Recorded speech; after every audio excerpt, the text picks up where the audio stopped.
Hello, Mom? You were hospitalized for malnutrition? Weren't you eating properly? I've been sending you money. Yeah, thank you for that, but 60 cents, the fee costs more than that, so don't worry about it. 60 cents? What do you mean? I am broke and have been living a frugal life, cutting down on food and utility expenses. Eventually, I collapsed from malnutrition. My eldest son Raymond has been sending me 60 cents every month. I told him it's not the amount, but the thought that counts. I thought I'd been sending you $1,100 a month. Soon, shocking truths were revealed one after another from Raymond. I am Caroline. I am turning 80 this year. I lost my husband 5 years ago, and now I live alone in an old apartment.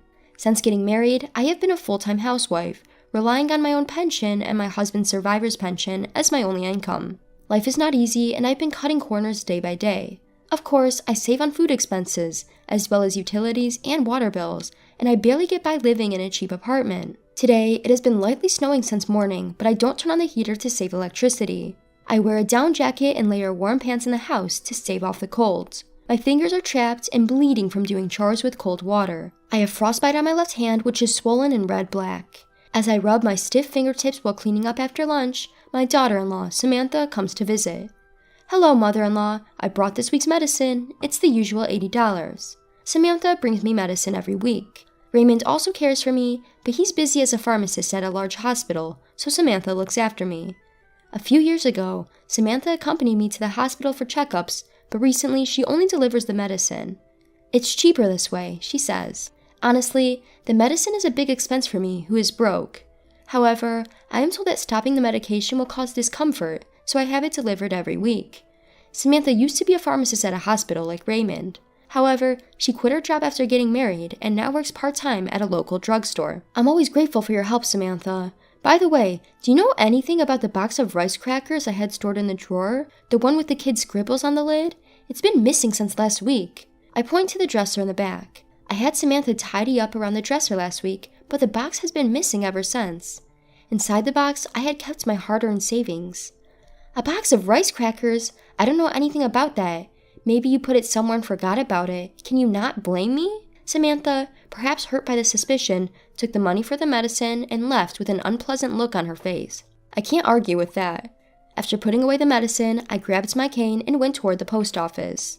Today is the end of the month.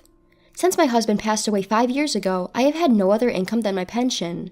My son Raymond, concerned for me, has been sending me money every month. My bank book spit out from the ATM, as usual, had deposit 60 cents written on it. The amount sent was so little that the transfer fees seemed to cost more, but it's the thought that counts. Though it doesn't help much with daily life, I am grateful for it. After leaving the post office, I headed to my regular greengrocer. Since I visited every week, I became quite familiar with the energetic owner Dane, who is in his 60s. When I went to the store just before closing, I could get unsold and bruised vegetables at a discount. I always went to the store in the evening, targeting those discounts. Today, I got bruised turnips and radishes and wilting spinach. I thanked Dane and went home to pickle the turnips and radishes in my homemade brine. The secret brine pickles I've been making for years as a hobby and to save money are excellent in both flavor and texture. I had a simple but delicious dinner of spinach and pickles. Lately, my health has been deteriorating. I feel dizzy when I stand up, and I get short of breath just from moving a little. My nails and fingertips are also in bad shape. Perhaps my body is weak because I haven't been eating well due to cutting food expenses. I've had health issues before, but I never paid much attention, thinking it was due to age. But recently, the pain in my body is unbearable, and the dizziness is terrible. I tried calling Samantha to see if she could take me to the hospital. The hospital? Just for dizziness? Well, I'm old, so it might be inevitable, but I'm worried. I haven't been to the hospital in years. Could you take me for once? But I'm busy. I don't have time. Raymond is working nonstop too. I'm sorry, but can we do it another time? It's not that urgent. As I expected, Samantha refused to accompany me to the hospital. Even the nearest hospital is quite far from my home. Being broke, I can't afford not only the medical fees, but even the transportation costs. Oh, and please don't contact Raymond. He's in a crucial period at work. If anything happens, please contact me. Samantha emphasized that and then hung up the phone. I sighed and took my medicine with cold water. One day, as I was chatting with Dane at my usual greengrocer, I was hit by another severe bout of dizziness. Unable to support myself with a cane, I squatted down on the spot. Dane rushed over. "Are you okay?" and peered into my face. The dizziness didn't subside even when I sat down. "I'm just feeling a bit dizzy. Nothing's wrong. I'm fine." As I said that, I tried to stand up forcefully. Suddenly, the world spun around and I fainted. When I woke up, I found myself in a hospital bed. Dane was sitting beside me. Receiving an IV drip, I heard the story from Dane. Apparently, after I collapsed at the greengrocer's, he called an ambulance for me. I had slept all night since being brought to the hospital, and it was already bright outside. The doctor explained that I had anemia due to severe malnutrition. Unbeknownst to me, my bones had become hollow and my body was in a more serious condition than I thought. I was worried about the treatment cost and wanted to leave early, but the doctor told me I had to be hospitalized for a week. Caroline, I always tell you to eat properly. I was shocked when you suddenly collapsed. Dane had always been concerned about my health. Sorry for making you worry, but I don't have any money. Didn't you have an eldest son? He's a doctor or something, right? He must be earning a good salary working at a hospital, so he could at least send you some money. He's a pharmacist. I've been receiving support from him, but... I smile awkwardly and close my mouth. I receive a monthly allowance from Raymond, but it's too small to help with my living expenses. With the weekly medicine fee I paid to Samantha, even my pension has been significantly reduced. Dane says I should get more money, but I'm hesitant to accept money earned by others, even if they're family. However, what worries me now is the hospitalization cost. With my barely getting by lifestyle, I can't imagine affording such high medical bills. Also, I'm concerned about my precious rice brine pickles. If I don't stir them every 3 days, they'll go bad. After thanking Dane for returning to the store, I searched for my cell phone to contact Samantha. Looking at the screen, I saw that the battery had died. I don't remember Samantha's number, but I memorized Raymond's because it's similar to my home number. Samantha told me not to contact Raymond, but with things like this, I can't avoid it. I borrowed the hospital phone to call Raymond. Hello? Oh, thank goodness, it's been a while since we connected, Raymond. It's your mother. Sorry to call you during work. Samantha had forbidden it, but I called Raymond from time to time. I just wanted to hear his cheerful voice, but for some reason he never answered my calls. Was he too busy with work to answer the phone? Anyway, I was relieved that the phone connected during this crucial time. I thought, who could this be? It's been a while since you called, Mom. Where are you calling from? I was reluctant to worry my eldest son, but I admitted I was in the hospital. I briefly explained to the surprised Raymond how I had collapsed and been hospitalized. What, malnutrition? Mom, haven't you been eating properly? I've been sending you money for that reason. Yes, I'm really grateful for that. Your support means a lot to me, but 60 cents might cost more in fees, so don't worry too much. 60 cents? Fees? What do you mean? With a puzzled tone, I told Raymond how I received 60 cents from him every month, and that I appreciated the gesture more than the amount. I thought I was sending more money to Mom. Raymond finally speaks, as if squeezing out the words. Wait, I'm curious about that too. But you mentioned malnutrition, right? Mom should have been going to the hospital every month, and she should be getting her medicine. Hasn't the doctor said anything until now? Yeah, I'm getting the medicine. Samantha delivers it to the house every week. I haven't been to the hospital in years. Lately, I've been having bad dizziness and palpitations, and I wanted to go to the hospital if possible, but Samantha said I'm busy, so maybe next time. Just the medicine? Every week? Raymond, are you listening? Raymond mumbles something on the phone. He seems to be worried about something. Anyway, I know you're busy, but could you please bring me some clothes and insurance card on your next day off? And I'd like you to mix the rice brine pickles every 3 days. All right, I have the keys to our parents' house, so I'll leave work early today and go there. Don't worry about the hospital bills. I'll be there by evening.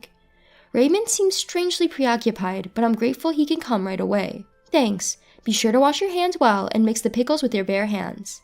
Mom, I'm here. How are you feeling? Are you okay?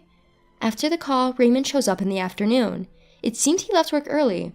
As he organizes the clothes and personal belongings he brought from the house, he asks me in detail about recent events. About the house, my health, the medicine, Samantha. It's like a continuation of this morning's phone call. He also brought my bank book from home, and we open it to check the contents together.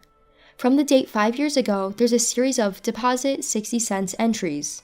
Raymond glares at them with a fierce expression. Since this morning's call, Raymond's behavior has been strange. Did something happen at work? I thought he must have been very busy, as I had tried calling him 2 or 3 times a month, but never got through and he never returned my calls. I feel bad for making him leave work early today. I casually apologize for it, and Raymond is taken aback and asks rapid-fire questions. He quickly takes out his smartphone and starts operating it intently as soon as he hears my story. What's been going on with him? Raymond gazes at the screen for a while, then operates his smartphone again to send a message to Samantha. He then grabs his backpack and says, "I'll be back shortly." He leaves the room. Left behind, I feel a strange sense of unease but lie down in bed anyway. That evening, Raymond returns to the room. He puts down his backpack and asks how I'm feeling. After receiving an IV and sleeping in a warm bed for the first time in a while, I feel much better. While snacking on fruit and chatting, Samantha comes into the room. "Oh, mother-in-law, how are you feeling? Raymond, you took time off work, huh?"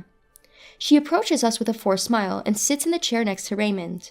Raymond didn't reply, looking down and gripping my bank book in his hand.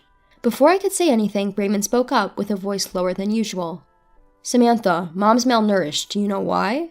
Samantha stayed silent. There was a tense atmosphere. Raymond turned to face Samantha, glaring at her head-on. "Mom's been broke for so long, barely able to buy food. It's not just food. She's been cutting back on electricity and gas, living on the edge for years.